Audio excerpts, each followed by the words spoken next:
Cell पहले तो ये 6-7 साइंटिस्ट है जो हमने याद करने हैं, जैसे रॉबर्ट हुक ने कॉक सेल डिस्कवर किया था एंड टेन वॉन ल्यूवेनहुक ने लिविंग सेल डिस्कवर किया था। रॉबर्ट हुक और रॉबर्ट ब्राउन में डिफरेंस देखो, रॉबर्ट ब्राउन जो उन्होंने न्यूक्लियस डिस्कवर किया था और रॉबर्ट हुक ने कॉक cell Anton von Leeuwenhoek ने लिविंग सेल।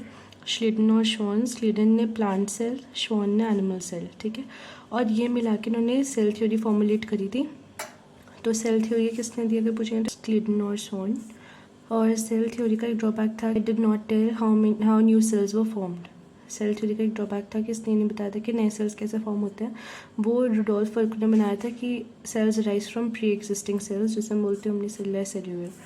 फिर है मेम्ब्रेन बाउंड न्यूक्लियाई होगा तो यूकैरियोटिक सेल है, अगर नॉन मेम्ब्रेन बाउंड है तो प्रोकैरियोटिक सेल है। प्रोकैरियोटिक सेल्स में क्या क्या होता है, जैसे बैक्टीरिया हो गया, ब्लू ग्रीन एल्गी हो गया, ये सब।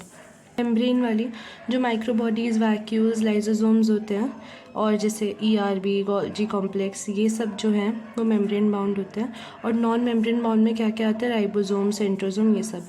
राइबोसोम जो है प्रोकैरियोटिक में 70S होता है, यूकैरियोटिक में 80S होता है, ठीक है। उसके बाद स्मॉलेस्ट सेल जो है वो PPLO और माइक्रोप्लाज्मा में अगर ऑप्शन देता है तो हमें बोलना है PPLO, बिकॉज माइक्रोप्लाज्मा के अंदर ही PPLO आता है। इसके जो साइज़ है वो दो अलग अलग दे रखे हैं, 0.3 माइक्रोमीटर, 0.1 माइक्रोमीटर, ठीक है। RBC का जो साइज़ है वो 7 माइक्रोमीटर होता है इन डायमीटर, रेडियस नहीं। फिर एम्स के अंदर आया था ये गैस वैक्यूल्स जो होते हैं वो ग्रीन सल्फर बैक्टीरिया में होता है, क्रोमेटोफोर्स जो होते हैं वो साइनोबैक्टीरिया में होते हैं, फोटोसिंथेसिस में हेल्प करते हैं। हम क्या करेंगे, हमें पता लगाना कौन सा ग्राम पॉजिटिव है कौन सा ग्राम नेगेटिव है। सबसे पहले हमने क्रिस्टल वॉयलेट डाला, दोनों पर्पल हो गए, आयोडीन डाला, दोनों पर्पल थे। फिर अल्कोहल डालेंगे तो ग्राम पॉजिटिव वाला पर्पल रहेगा, ग्राम नेगेटिव वाला कलरलेस हो जाएगा। और फिर उसके बाद हम सैफरन डालेंगे तो ग्राम पॉजिटिव वाला पर्पल ही रहेगा और ग्राम नेगेटिव वाला पिंक कलर का हो जाएगा, ठीक है। अच्छा, एक और चीज़ कि ग्राम नेगेटिव बैक्टीरिया जो होता है वो ज़्यादा पैथोजेनिक होता है, ठीक है। अब माइक्रोप्लाज्मा के अंदर सेल वॉल नहीं होती। प्रोकैरियोटिक सेल के बारे में अगर हम बात करें तो उसके अंदर हिस्टोन प्रोटीन्स नहीं होते हैं, ठीक है। उसके अलावा मीजोजोम जो होती है प्रोकैरियोटिक सेल्स के अंदर वो सेल मेम्ब्रेन से राइज करते हैं। मीजोजोम 3 फॉर्म ले सकते हैं, वेसिकल, ट्यूब्यूल, लैमेला। ये वेसिकल्स, ट्यूब्यूल्स और लैमेला, ठीक है, मीजोजोम। इसका मेन फंक्शन क्या होता है कि सरफेस एरिया इंक्रीज करना, रेस्पिरेशन में हेल्प करना, ये सब चीज़ें, ठीक है। अब प्रोकैरियोटिक सेल के अंदर प्लाज्मिड और जीनोमिक DNA भी होता है। जीनोमिक DNA तो सब के अंदर ही होता है ना, यूकैरियोटिक और प्रोकैरियोटिक को, लेकिन प्रोकैरियोटिक के अंदर प्लाज्मिड भी होता है। प्रोकैरियोटिक सेल्स के अंदर 3 लेयर्स होते हैं, ग्लाइकोकैलिक्स, सेल वॉल, फिर सेल मेम्ब्रेन। ग्लाइकोकैलिक्स सबसे बाद, सेल मेम्ब्रेन अंदर, ठीक है। ग्लाइकोकैलिक्स नाग या नाम की बनी होती है, N acetyl glucosamine, N acetyl muramic acid, ठीक है। सेल वॉल को हम पेप्टिडोग्लाइकन लेयर भी बोलते हैं। और ग्लाइकोकैलिक्स है तो कैप्सूल फॉर्म में हो गया स्लाइम लेयर, लेकिन जो अटैचमेंट में हेल्प करती है वो होता है कैप्सूल वाला फॉर्म। जबकि हमें लगेगा कि स्लाइम लेयर करनी चाहिए, चिपचिपी होनी चाहिए, नहीं ऐसा नहीं होता, स्लाइम लेयर स्लाइड करा देती है। तो जो कैप्सूल फॉर्म है वो अटैचमेंट में हेल्प करता है। उसके बाद हम आ जाते हैं फ्लैजेला। फ्लैजेला जो है सेल वॉल से राइज करता है प्रोकैरियोटिक सेल में, और सेल मेम्ब्रेन से राइज करता है एनिमल सेल्स में, मतलब यूकैरियोटिक बेसिकली। देखो, जो प्रोकैरियोटिक सेल है उसके अंदर फ्लैजेला फ्लैजेलन प्रोटीन का बना है, और जो यूकैरियोटिक सेल है उसके अंदर फ्लैजेला ट्यूब्यूलिन प्रोटीन का बना होता है, ठीक है। उसके बाद आ जाते हैं हम कि फ्लैजेला के 3 पार्ट्स क्या होते हैं, फिलामेंट, हुक, बेसल बॉडी, ठीक है। ऐसी 3 चीज़ें स्ट्रक्चर्स हमें पता लगती है जो एक्सटेंशन होती है, फ्लैजेला, पिलाई और फिम्ब्रे, ठीक है।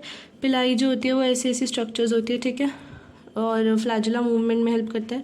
फिम्ब्रे जो है किसी बैक्टीरिया के अटैचमेंट में हेल्प करता है। It does not play a role in motility, ये बहुत इंपॉर्टेंट बात है। उसके बाद बहुत सारे राइबोसोम्स अगर एक उससे अटैच्ड है उसे हम पॉलीसोम बोलते हैं, ये mRNA को प्रोटीन में कन्वर्ट करने का काम कराते हैं। उसके बाद हमें बोला हुआ है कि इंक्लूजन बॉडी क्या होती है। Inclusion body non membrane bound होती है, इसके अंदर 3 तरीके के ग्रैन्यूल्स इंक्लूजन बॉडी से हमें मिलते हैं, साइनोफाइसिन, ग्लाइकोजन और फॉस्फेट ग्रैन्यूल, ठीक है, इंक्लूजन बॉडी से। उसके बाद आते हैं सेल वॉल, प्लास्टिड और वैक्यूल। ये तीनों चीज़ें प्लांट सेल में प्रेजेंट होती हैं, एनिमल सेल में प्रेजेंट नहीं होती। वेयरएज सेंट्रियोल एनिमल सेल में प्रेजेंट होता है, प्लांट सेल में प्रेजेंट नहीं होता। फिर आ जाते हम सेल मेम्ब्रेन पे। फ्लूइड मोज़ेक मॉडल सेंकर और निकोलसन ने दिया था 1972 में। इस मॉडल के हिसाब से 55% प्रोटीन होता है, 40% लिपिड होते हैं, ठीक है। सेल मेम्ब्रेन में लिपिड बायलेयर होती है, बायलेयर के अंदर मोस्टली फॉस्फोलिपिड होता है लिपिड के फॉर्म में, और वो फॉस्फोलिपिड के अंदर भी कोलेस्ट्रॉल होता है, ठीक है, बहुत जगह। और कोलेस्ट्रॉल का मेन काम क्या है, प्रोवाइड्स मेम्ब्रेन स्टेबिलिटी, ठीक है। अब वो जो फॉस्फोलिपिड लेयर जो है वो ऐसी है, उसका पोलर हेड बाहर होगा, मतलब हाइड्रोफिलिक एंड बाहर होकर हाइड्रोफोबिक टेल अंदर होगी। इसका मेन काम क्या है कि हाइड्रोफोबिक टेल को एक्वस एनवायरनमेंट से बचाने के लिए, ठीक है। अब आ जाओ quasi fluid nature of lipid क्या होता है कि वो मेम्ब्रेन के अंदर ही लिपिड्स फ्लिप फ्लॉप कर सकते हैं, ठीक है, लेकिन प्रोटीन्स फ्लिप फ्लॉप नहीं कर सकते। They can only show lateral movement, ठीक है, इन लिपिड बाइलेयर। उसके बाद आता है सेल वॉल। सेल वॉल जो होती है it is non living algae के अंदर सेल वॉल सेलुलोज, गैलेक्टिन्स, मैनिन्स और कैल्शियम कार्बोनेट की बनी होती है, वेरास प्लांट्स के अंदर वो सेलुलोज, हेमीसेलुलोज, पेक्टिन्स और प्रोटीन्स की बनी होती है, ठीक है। प्लाज्मोडेस्माटा क्या होता है, कोई भी 2 सेल्स हैं हमारे, उसके साइटोप्लाज्म को कनेक्ट करने के लिए या 3 सेल्स के आसपास, मतलब साइटोप्लाज्म टू साइटोप्लाज्म किसी भी सेल को कनेक्ट करने के लिए जो एक जगह है दैट इज़ प्लाज्मोडेस्माटा, ठीक है। It connect cytoplasm of neighbouring cells. उसके बाद है एंडोमेम्ब्रेन सिस्टम। एंडोमेम्ब्रेन सिस्टम में क्या 4 चीज़ें आती है, बहुत इंपॉर्टेंट होता है, endoplasmic reticulum, Golgi apparatus, lysosomes और वैक्यूल, ठीक है। एंडोप्लाज्मिक रेटिकुलम ऐसे हम ऑर्डर में चलते हैं, endoplasmic reticulum, rough endoplasmic reticulum और स्मूथ एंडोप्लाज्मिक रेटिकुलम। रफ का काम होता है प्रोटीन सिंथेसिस, स्मूथ का होता है लिपिड सिंथेसिस, स्टेरॉइडल हार्मोन्स का कुछ काम और डिटॉक्सिफिकेशन ऑफ ड्रग, ठीक है। अब गोल्जी पे आ जाते हैं। जो गोल्जी अपैरेटस है या गोल्जी कॉम्प्लेक्स है वो उसके अंदर 2 फेजेस होते हैं, एक होता है कॉन्वेक्स सिस या फॉर्मिंग फेज और कॉन्केव ट्रांस या मैच्योरिंग फेज, ठीक है। ये कॉन्वेक्स फेज एक, कॉन्केव फेज दूसरा, इसी का दूसरा नाम है सिस या ट्रांस फेज, उसी का दूसरा नाम है फॉर्मिंग और मैच्योरिंग फेज, ठीक है। इसका काम होता है पैकेजिंग और ग्लाइकोप्रोटीन और ग्लाइकोलिपिड जहाँ भी आएगा, प्रोटीन और लिपिड नहीं, ग्लाइकोप्रोटीन और ग्लाइकोलिपिड, तो वो गोल्जी का, ठीक है। अब आओ लाइसोसोम। लाइसोसोम क्या है, लाइसोसोम के अंदर जो एनगल्फिंग होता है मटेरियल वो एटीपी के थ्रू होता है, मतलब एटीपी यूटिलाइज होता है। ये सिंगल लेयर्ड है, लाइसोसोम सिंगल लेयर्ड होती है। उसके अलावा इसका जो एसिडिक पीएच होता है, इसके अंदर एक्टिव एंजाइम्स होते हैं, सुसाइडल बैक कहते हैं, ठीक है, लाइसोसोम को। उसके अलावा वैक्यूल्स जो होते हैं, वैक्यूल्स, उसकी कवरिंग को हम कहते हैं टोनोप्लास्ट। टोनोप्लास्ट लाइसोसोम की कवरिंग नहीं है, वैक्यूल की कवरिंग है। फिर हम आते हैं माइटोकॉन्ड्रिया। माइटोकॉन्ड्रिया सेमी ऑटोनोमस होता है, आरबीसी में 0 माइटोकॉन्ड्रिया होते हैं, 70s राइबोसोम होता है माइटोकॉन्ड्रिया के अंदर, इसके अंदर सर्कुलर डीएनए होता है, ये सेल्फ रेप्लिकेटिंग होता है, इसके अंदर बाइनरी फिजन होता है, बाइनरी फिजन से डिवाइड करता है, ठीक है। अब इसकी ओन प्रोटीन सिंथेसाइजिंग मशीनरी होती है माइटोकॉन्ड्रिया की, ठीक है। अब माइटोकॉन्ड्रिया के अंदर क्रिस्टे प्रेजेंट होते हैं, क्रिस्टे, सिस्टर्नी नहीं क्रिस्टे। उसके अलावा ईटीएस एंजाइम जो होते हैं वो मोस्टली इनर माइटोकॉन्ड्रियल मेम्ब्रेन में होते हैं, एक्सेप्ट फॉर सक्सिनेट डिहाइड्रोजिनेज जो कि हमें मैट्रिक्स में मिलता है माइटोकॉन्ड्रिया के, ठीक है। उसके बाद आ जाते हैं हम प्लास्टिड। प्लास्टिड 3 टाइप के हैं, क्लोरोप्लास्ट, क्रोमोप्लास्ट, ल्यूकोप्लास्ट। क्लोरोप्लास्ट से क्लोरोफिल वाला जो स्टोर करेगा, ठीक है। क्रोमोप्लास्ट कैरोटीन्स एंथोफिलिया वाले पिगमेंट स्टोर करेंगे, फैट सोल्यूबल पिगमेंट्स होते हैं, ठीक है। Leucoplast amylo, elaio, aleuro. देखो एल्यूरोप्लास्ट जो है वो प्रोटीन, जैसे एल्यूरोन लेयर पड़ी होगी ना, तो एल्यूरोप्लास्ट जो वो प्रोटीन स्टोर करता है, एलाइयोप्लास्ट जो है वो ऑयल या फैट स्टोर करता है, और अमाइलोप्लास्ट कार्ब स्टोर करता है, ठीक है। अच्छा, अब हम आते हैं क्लोरोप्लास्ट पे। जो क्लोरोप्लास्ट है वो एक डबल मेम्ब्रेन स्ट्रक्चर है, जस्ट लाइक माइटोकॉन्ड्रिया, ठीक है, तो ये हमें याद रखना है। उसके बाद ये क्लोरोप्लास्ट है, ये क्लोरोप्लास्ट का कुछ एक रफ सा स्ट्रक्चर है। ये क्लोरोप्लास्ट, ये जो है, ये जो इकट्ठे हो रखे स्टैक, इसे हम कहते हैं ग्रैनम। इस स्टैक का एक पार्ट होता है थाइलाकॉइड, ठीक है, तो इसका ये जो सिंगल पार्ट होता है थाइलाकॉइड, ठीक है, ये इकट्ठा इसे ग्रैनम बोलते हैं। ये जो 2 ग्रैनम को कनेक्ट कर रहे हैं आपस में से बोलते हैं स्ट्रोमा लैमेला, और ये जो स्पेस है इसे हम बोलते हैं स्ट्रोमा, ठीक है।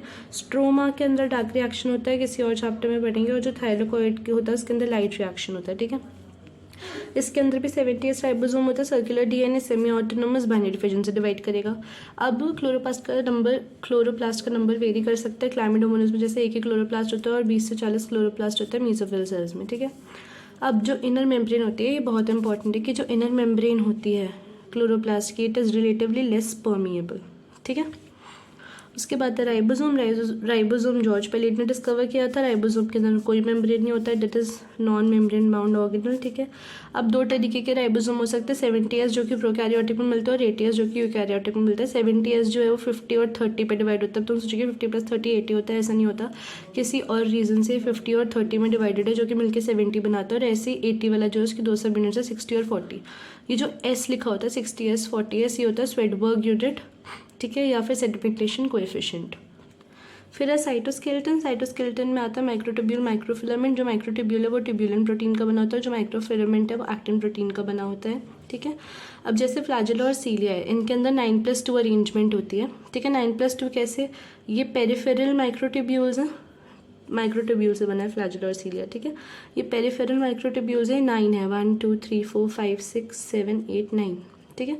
तो 9 + 2 ये डबलेट होते हैं, ये सिंगलेट होते हैं, तो 9 + 2 अरेंजमेंट, ठीक है। पेरिफेरल माइक्रोट्यूब्यूल्स है, इसे बोलते हैं सेंट्रल माइक्रोट्यूब्यूल।